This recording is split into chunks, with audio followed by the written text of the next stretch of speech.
The US and British militaries have launched a major retaliatory strike on Houthi targets in Yemen, bombing more than a dozen sites used by the Iranian-backed rebels on January 11. The military targets included logistical hubs, air defense systems, and weapon storage locations. The strikes marked the first US military response against the Houthis for drone and missile attacks on commercial ships. US President Joe Biden released a statement on the strikes in Yemen. Biden said that the strikes were meant to demonstrate that the US and its allies will not tolerate Houthis' ceaseless attacks. The UN Security Council passed a resolution a day prior, condemning the Houthis' attacks on ships, demanding an immediate end to the assault in the vital Red Sea region. Colleagues, the threat to navigational rights and freedoms in the Red Sea is a global challenge that necessitates a global response. The basic principle of freedom of navigation is at stake, and the Houthis and anyone who enables them need to hear a clear message from this council. These attacks must stop.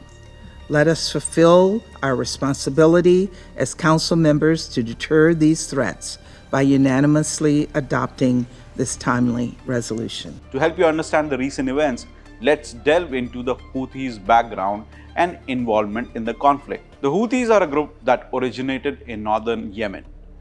They are rooted in Zaydism, which is a subsect of Shia Islam. In the 1980s, the government of Yemen and Saudi Arabia started promoting radical Sunnism in the northern areas. In response, in the 1990s, a Zaydi cleric named Hussein al-Houthi established Believing Youth movement to counter the rise of Sunni seminaries funded by Saudi Arabia. As the movement gained more support, it became a threat to Yemen's government. Yemen had also supported the US invasion of Iraq in 2003, which the ordinary Yemenis disapproved of. Capitalizing on their outrage, Houthi called for mass protests.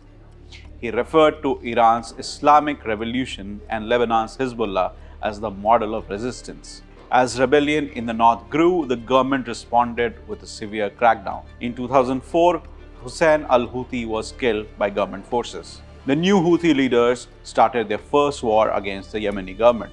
During the Arab Spring in 2011, the Houthis seized control of the Sada province in northern Yemen and adopted the name Ansar Allah, meaning defenders of God. Later, with the Iranian support, they took over Sana'a and extended the control into western Yemen. This prompted President Hadi to flee to Saudi Arabia and seek intervention. As a result, the Saudi-led coalition conducted approximately 25,000 airstrikes against the Houthis, leading to the deaths of more than 19,000 civilians.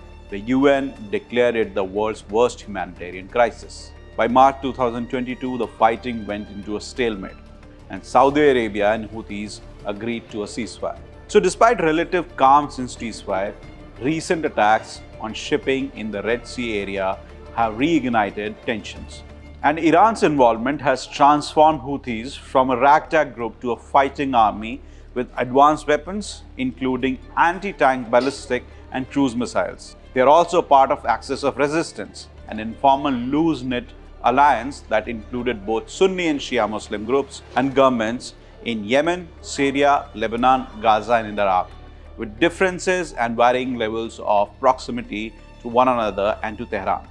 After Israel started military action in Gaza, Houthi rebels have conducted 27 attacks involving drones and missiles since November 19. Houthi attack on ships pose a significant concern for the international trade, potentially increasing insurance costs and impacting global shipping routes.